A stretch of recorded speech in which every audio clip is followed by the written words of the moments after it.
She said it on the patio like she was reading a weather report. She was in love with someone else. The night didn't change. Only my entire understanding of my life did. Spring had finally stopped pretending. The air was warm without being soft. The kind of night that makes a backyard feel like a private country.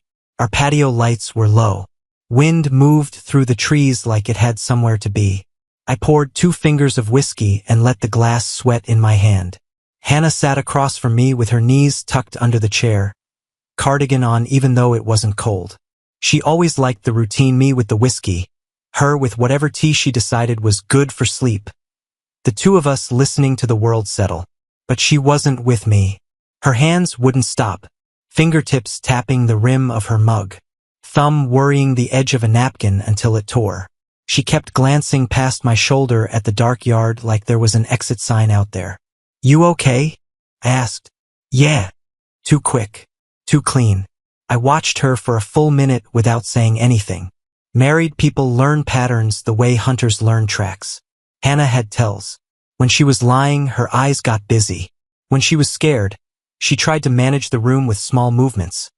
Adjusting a sleeve, straightening something that didn't need straightening, fixing problems no one asked her to fix. She didn't look at me when she spoke again. "I need to tell you something." That line isn't new in marriage. Sometimes it means a problem. Sometimes it means news. But the way she said it, flat like she was putting a box down, made my back go straight. I set my glass down carefully. Not because I was calm. Because something in me understood it might be the last normal motion I made for a while. "Okay," I said. "Tell me." She inhaled like she'd been holding her breath for weeks. "I'm in love with someone else." There wasn't any easing into it. No cushion. No "I'm sorry" first. Just the blade. For half a second, my brain tried to reject the sentence. Like it had come through a radio with static, like I'd misheard. I waited for the correction that didn't come. My body went still while my mind sprinted in circles, looking for a version of reality where those words couldn't exist. I stared at her. She stared at the table. The trees kept moving. Somewhere out in the neighborhood a dog barked once and quit. The patio lights stayed steady. My whiskey smelled the same. The world didn't react, which made it worse. It made it feel official, like the universe had signed off on it. "When did you decide to say that?" My voice came out low, controlled. Not because I was noble, because I didn't trust what would happen if I raised it. Hannah's jaw tightened. She swallowed. Still wouldn't meet my eyes. "I didn't decide it like that. So it just happened." I let the words sit there, heavy and ugly. She nodded once. A small nod. Like that made it gentler. Like my life could be dismantled with polite motions. I felt heat rise in my chest, then drain away, leaving something colder underneath. I wasn't shaking. I wasn't yelling. I was just recalculating. Like a man who realizes the bridge ahead isn't there anymore and he's already doing 60. I studied her face for any sign of hesitation. Any sign she wanted me to fight, to plead, to make it dramatic so she could feel less guilty. There was none. She looked tired, resolved, like she'd been living on the other side of this conversation for a while and I was just now arriving. And that's what hit hardest. Not the idea of another man. Not even the betrayal in the abstract. It was the time theft, the quiet decisions made without me. The private life she'd been building while I sat on this patio thinking we were steady. I picked up my glass again, felt the weight of it, and realized my hand was steady. "Hannah," I said, and finally she looked at me, eyes shining but firm. "Say it again." Her lips parted like it hurt. "I'm in love with someone else." The sentence landed the same way twice. That's how I knew it wasn't a mistake. It was a direction. And in that moment, with the breeze still moving through the trees and the whiskey still burning in my throat, I understood something simple and brutal. The life I thought I had ended in one line, spoken on a calm spring night like it was nothing at all. I didn't stand up. I didn't pace.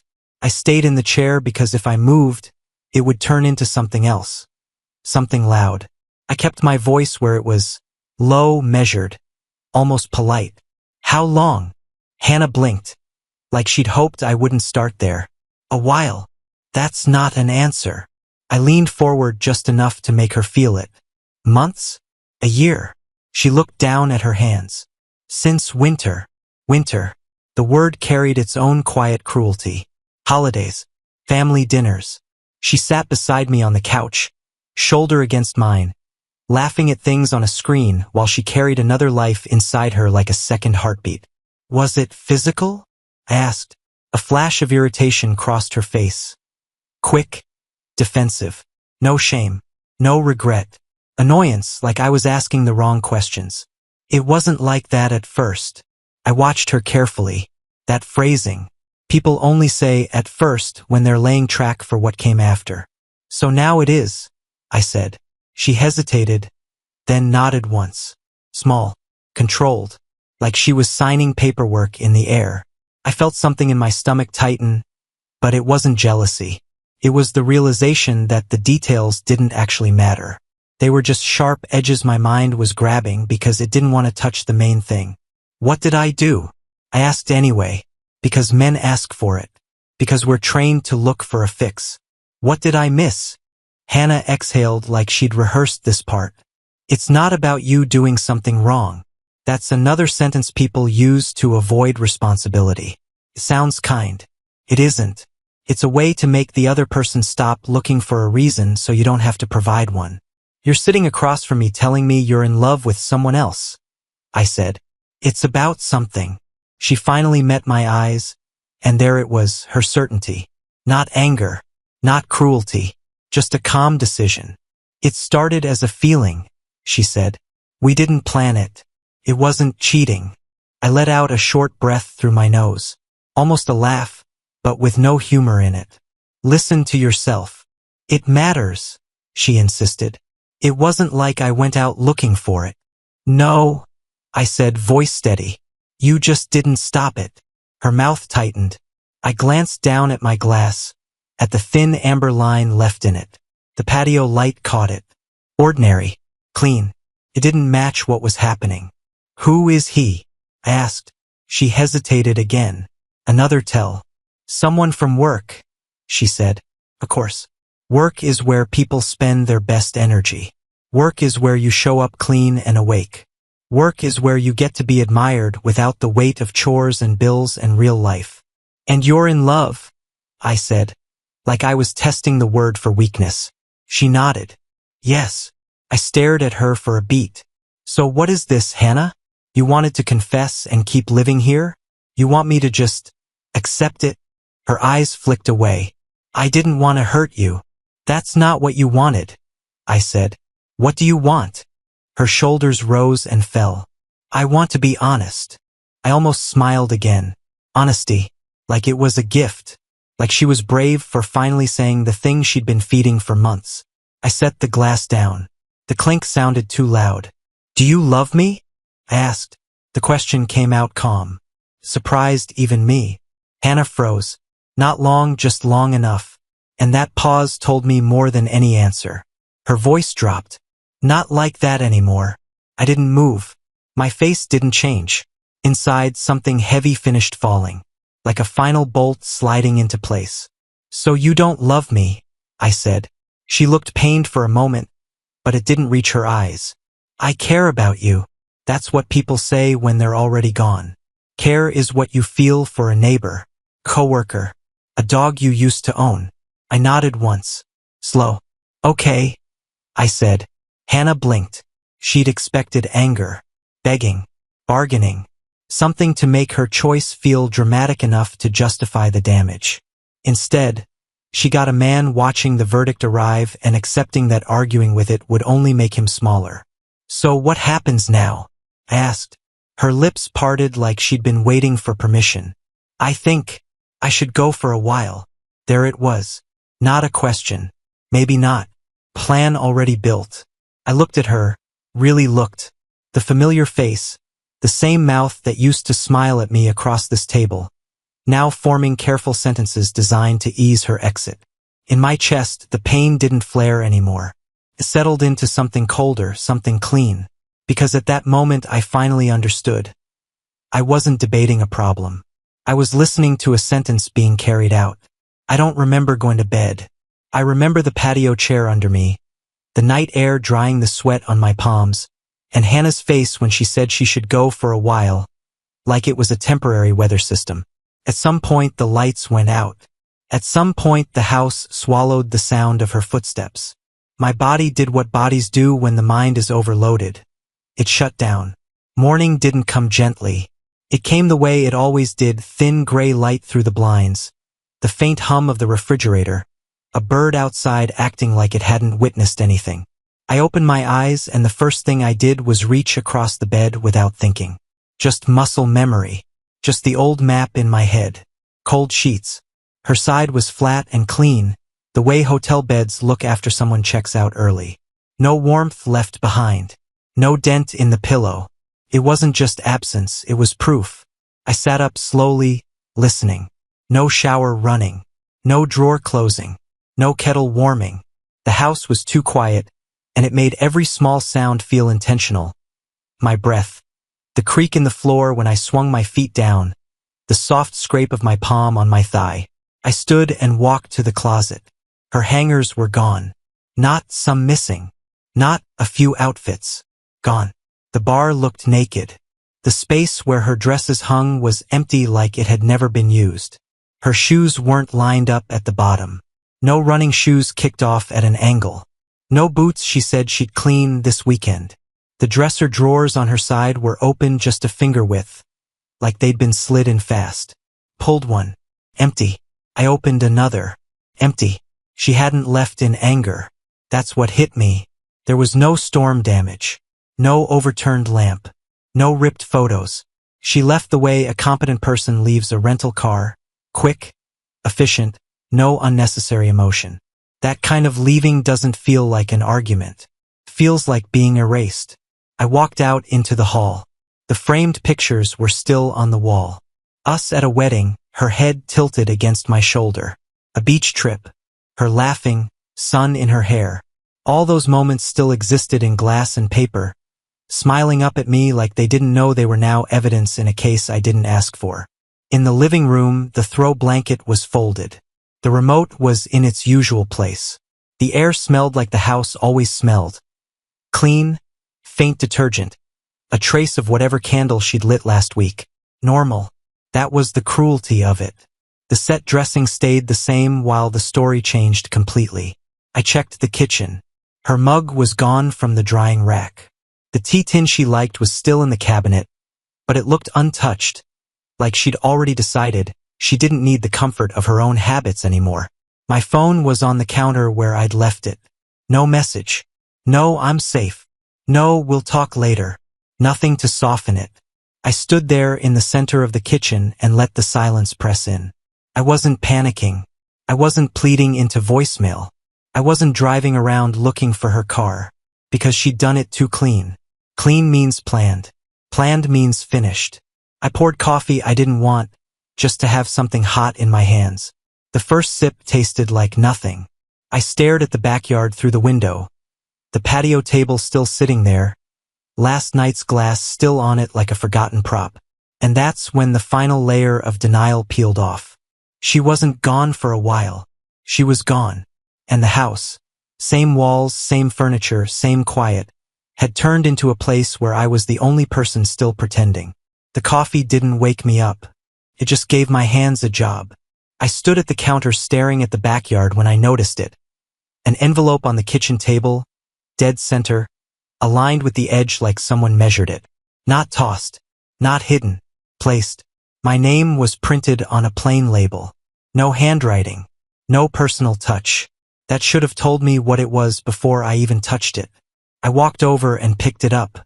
It was heavier than it should be for a single sheet. The kind of weight that means multiple pages, multiple clauses, multiple ways to say the same thing. This is over. I didn't sit down. I opened it standing because sitting felt like surrender. Divorce papers. Not a letter. Not a note. No explanation tucked in. No apology.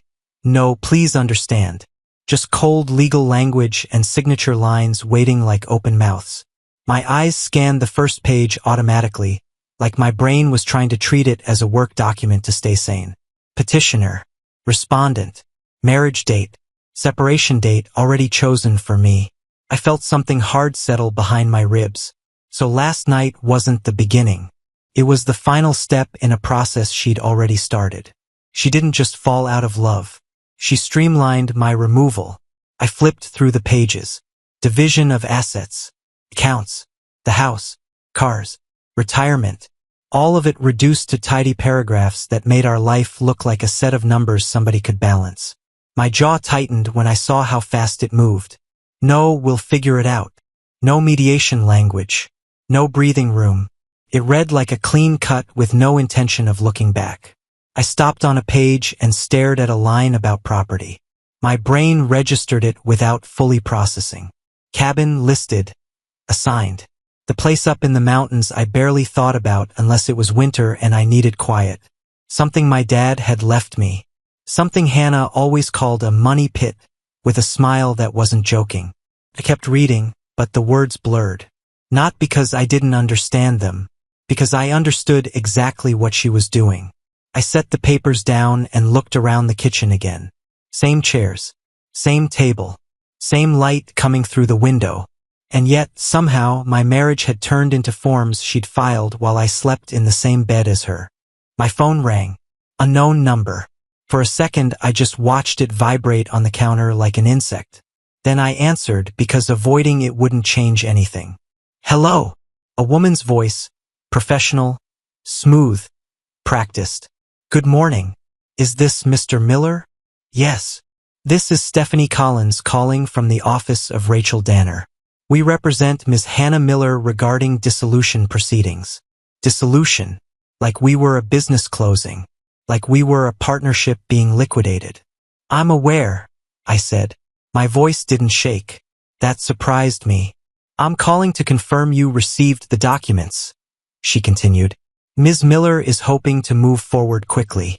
If you could review and sign, we can have everything finalized without unnecessary delays. Unnecessary delays. That's what my grief was going to be on their calendar. A delay. I haven't reviewed anything yet, I said. We understand this is emotional, she replied, the kind of empathy that costs nothing. But the agreement is quite straightforward. If you have questions, you're welcome to consult counsel, of course. We can also schedule a signing as early as tomorrow. Tomorrow. I looked down at the pages again. My name printed neatly in places I hadn't put it. Hannah wasn't just leaving. She was racing. Send whatever you need to send, I said. I'll handle it. There was a pause like she expected me to say more. Very good, she said. We'll await confirmation. The call ended. I stood there with the kitchen quiet again. The papers spread out like a map to a future I didn't ask for. And the anger finally showed up. Not loud, not wild. Clean. Controlled burn. Because now I knew the truth. Hannah didn't just betray me. She organized it. The law firm sat downtown in one of those glass buildings that look expensive and empty at the same time. I parked, killed the engine, and stayed in the car for a full 10 seconds. Not to gather courage. To lock my face into something neutral. Inside, everything smelled like money and disinfectant. Quiet carpet. Soft lighting. People speaking in low voices like they were in a museum. A receptionist took my name without looking up and pointed me toward a conference room. When I walked in, Hannah was already there. Perfect posture. Hair done. Outfit sharp enough to cut. She looked like she was meeting a client, not dismantling a marriage. Her eyes flicked to mine for a moment. No warmth, no fear, just recognition. Like I was a step in a process. 2 attorneys sat with her, folders open, pens ready. One of them smiled at me the way salespeople smile when they think a deal is close. My lawyer, Michael Grant, stood when I entered. Mid-40s, broad shoulders, calm eyes. He shook my hand like he meant it and leaned in slightly. Say as little as possible, he murmured. Let me do the talking. I nodded and sat. The room was too bright. A long polished table. Water pitchers. Tiny glasses. A framed print on the wall that looked like it had been chosen to offend no one. Hannah didn't speak. She didn't ask how I was. She didn't even pretend to hate me. She sat there composed, hands folded. a wedding ring missing like it had never existed. One of her attorneys slid a stack of papers toward me with a practiced motion. "Mr. Miller, we're prepared to execute today. This agreement is clean and avoids litigation. Everyone benefits from moving forward. Everyone. Like we were all on the same team."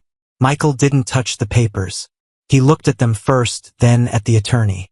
"We'll review each section." The attorney's smile thinned. "Of course. But Ms. Miller is eager to avoid delays."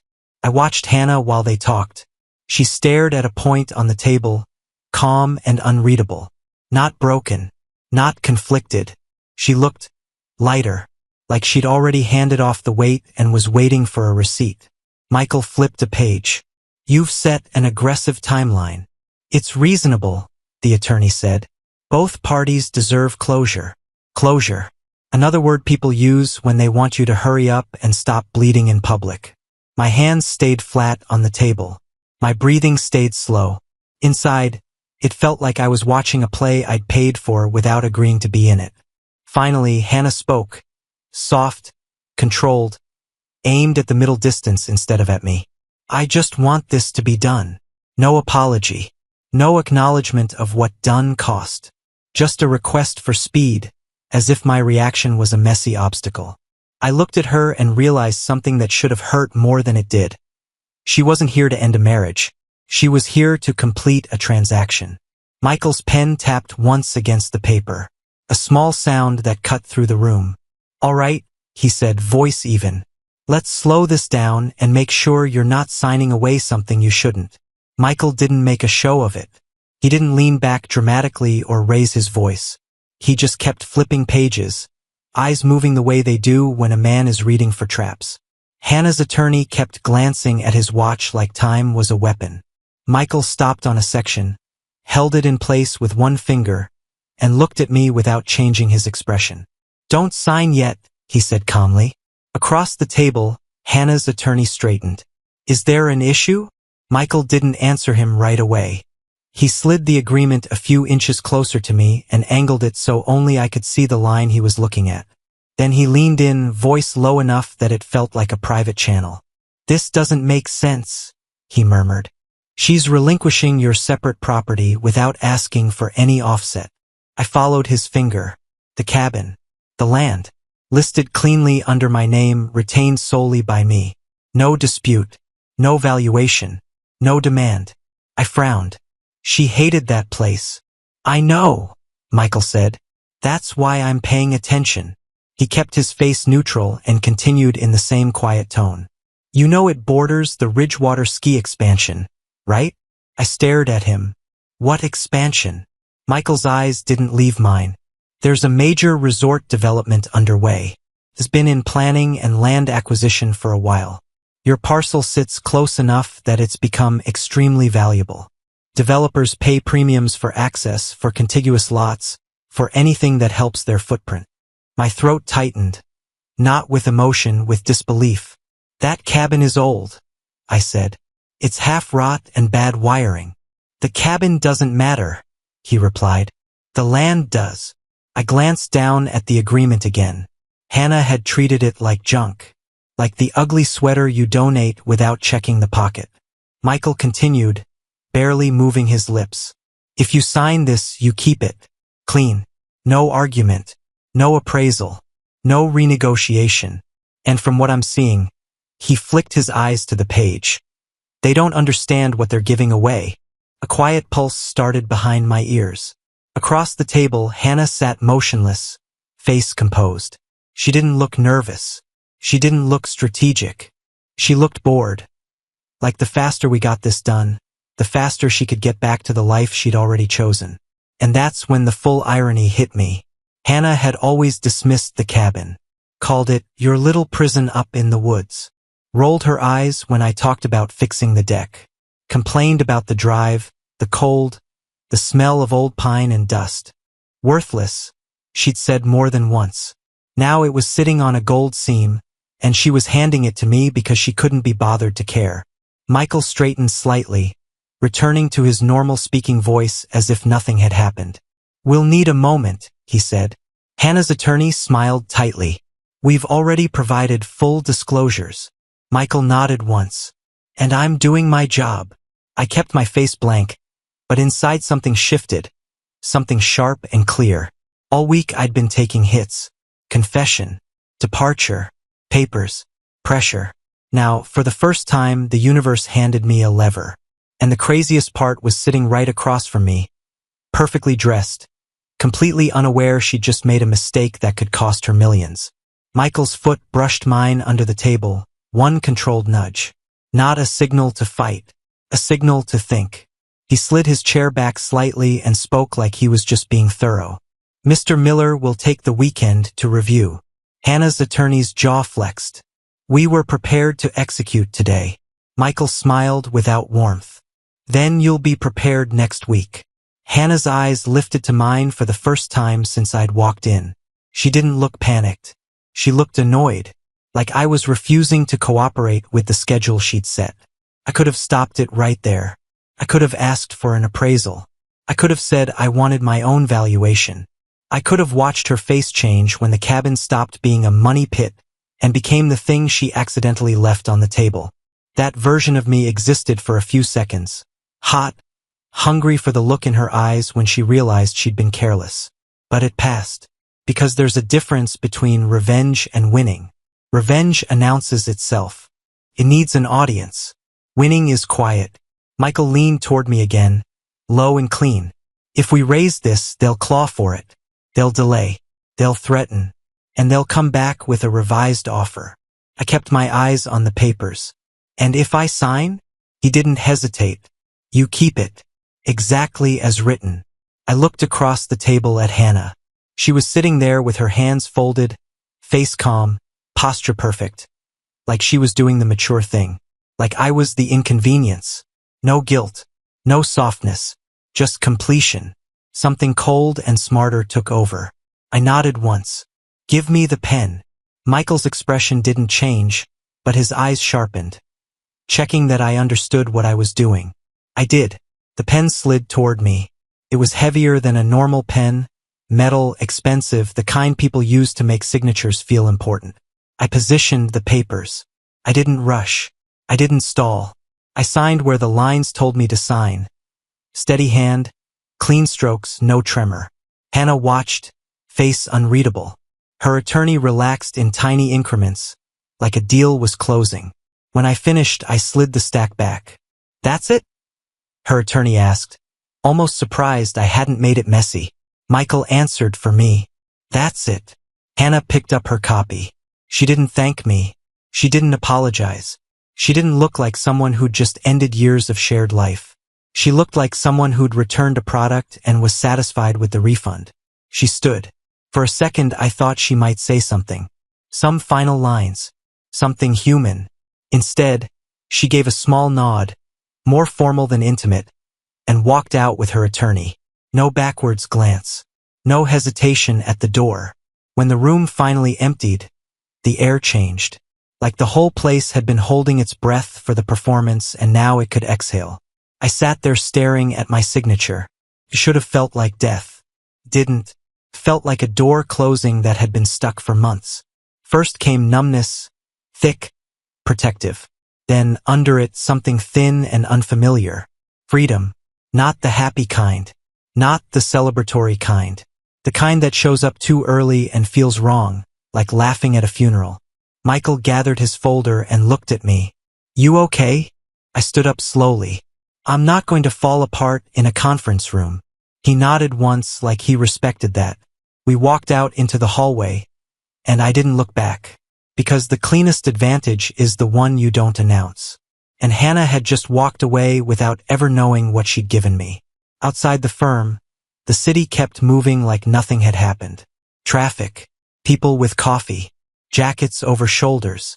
Everyone carried their own private mess like it was normal. I walked for a while without aiming anywhere. My body knew how to move, so I let it. Blocks passed. Storefronts blurred. I didn't feel sad the way people expect you to feel.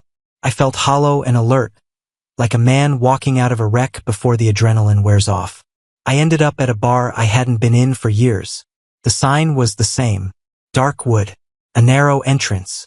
Inside, the air smelled like old whiskey and grilled onions and the kind of history you can't scrub out. It was dim enough to hide expressions. That mattered. I took a seat at the far end and ordered bourbon. Neat. No ice. No distraction. The first sip hit and finally something in my shoulders dropped. Not relief, just the smallest reduction in pressure.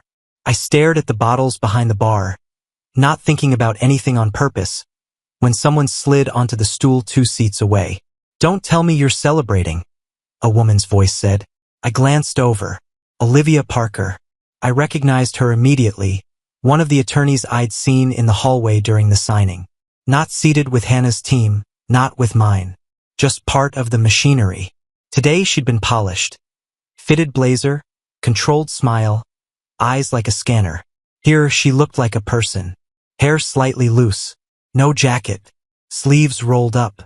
A drink already in her hand like she'd been carrying it for a while. I didn't smile. "Is that what it looked like?" She studied my face for a beat, then gave a short, humorless laugh. "No. It looked like you got hit by a truck and decided not to bleed in public." That landed clean. I faced forward again. "You followed me?" "I came here to get away from that building," she said. "Then I saw you walk in like you were trying to remember how to be a man in normal lighting." I let that sit. She wasn't flirting. She wasn't trying to soften anything. She was just saying what was in front of her. "What are you doing in my bar?" I asked. "Your bar?" she repeated, eyebrow up. "It feels like it," I said. "Haven't been in a long time, but it's familiar." Olivia took a sip from her glass. Familiarity is underrated. Most people only realize that when it's gone. I didn't ask her which side she was on. It didn't matter. The paperwork was signed. The damage was already done. "So," she said, turning slightly toward me, "how bad was it?" I could have given her the safe answer. Could have said rough and left it there. Instead, I told the truth in the simplest form. "She told me she loved someone else," I said. "Then she left. Then her lawyer called like it was a dentist appointment." Olivia's jaw tightened. "Yeah. No pity. No theatrics. Just recognition, like she'd seen that kind of cruelty dressed up as professionalism more times than she could count." I took another sip. "You always talk like that?" "Like what?" "Like a human." She smirked. "Only off the clock. In the office, you get billed for humanity." That pulled something out of me. Small, unexpected, a smile, brief, real. Olivia noticed it and didn't act like it meant anything. That was part of why it worked. She drummed her fingers lightly on her glass. "Here's the thing, Mr. Miller. You did one thing right today." I glanced at her.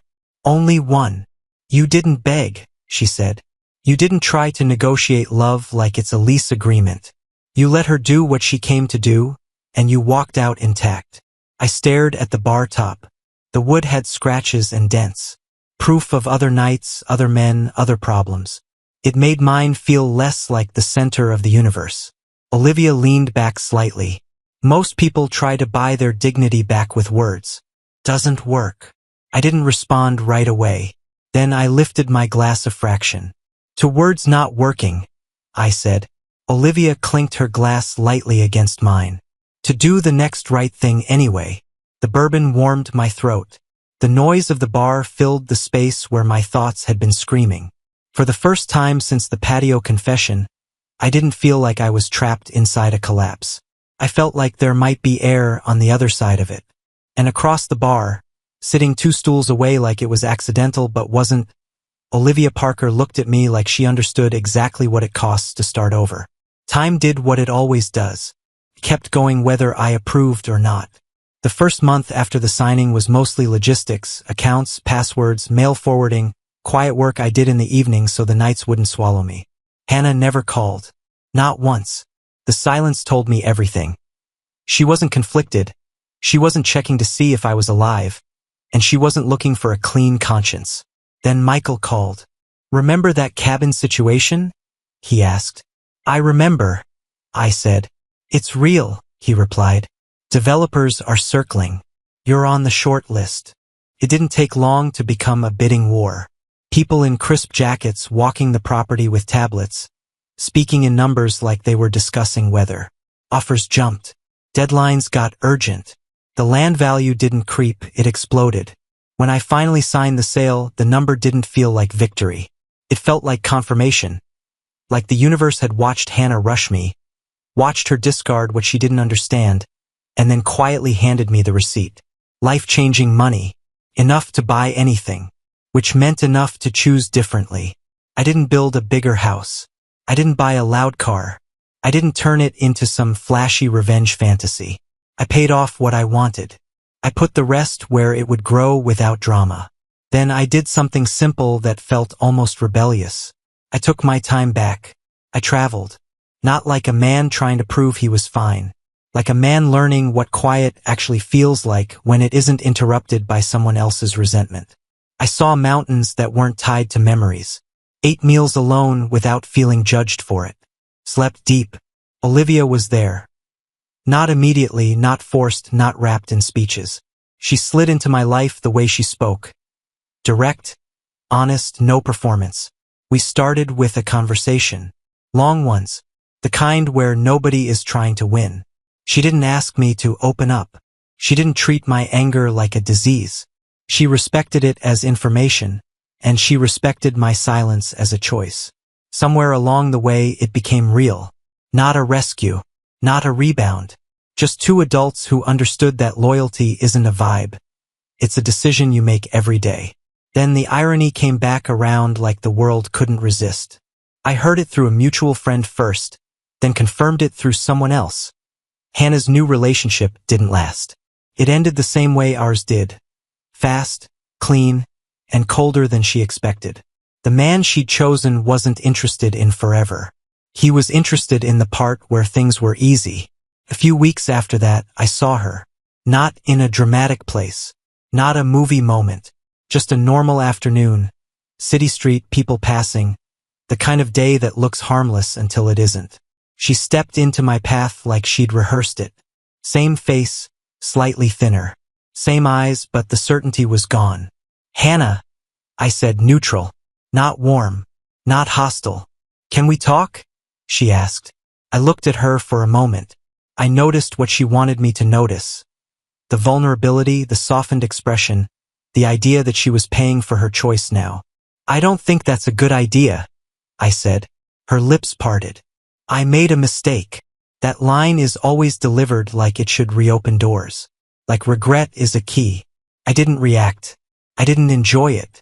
I didn't punish her with a speech. I'd already done my punishment by living without her. You didn't make a mistake, I said. You made a decision. Her eyes tightened. I didn't think. I know. I cut in calm. That was the problem. She swallowed, then tried again, softer. I miss you. I miss us. I let the silence stretch for a second. Not to be cruel, but to let the truth take its full shape. There is no us, I said. You ended it like you wanted it to end. Her face flickered. Hurt. Frustration. Something close to panic. She'd come looking for closure. She'd come looking for a scene where she could feel forgiven, or at least important. I didn't give her that. I nodded once. A small acknowledgement that I'd heard her. That she existed. That the world hadn't erased her just because my life moved on. I hope you find what you're looking for, I said. And I meant it in the only way it was safe to mean it, at a distance. Then I stepped around her. No anger, no lecture, no final kiss of cruelty. Just a man walking forward. I didn't turn back.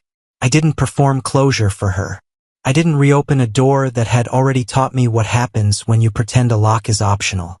Olivia was waiting at the corner, hands in her coat pockets, watching me with that steady look.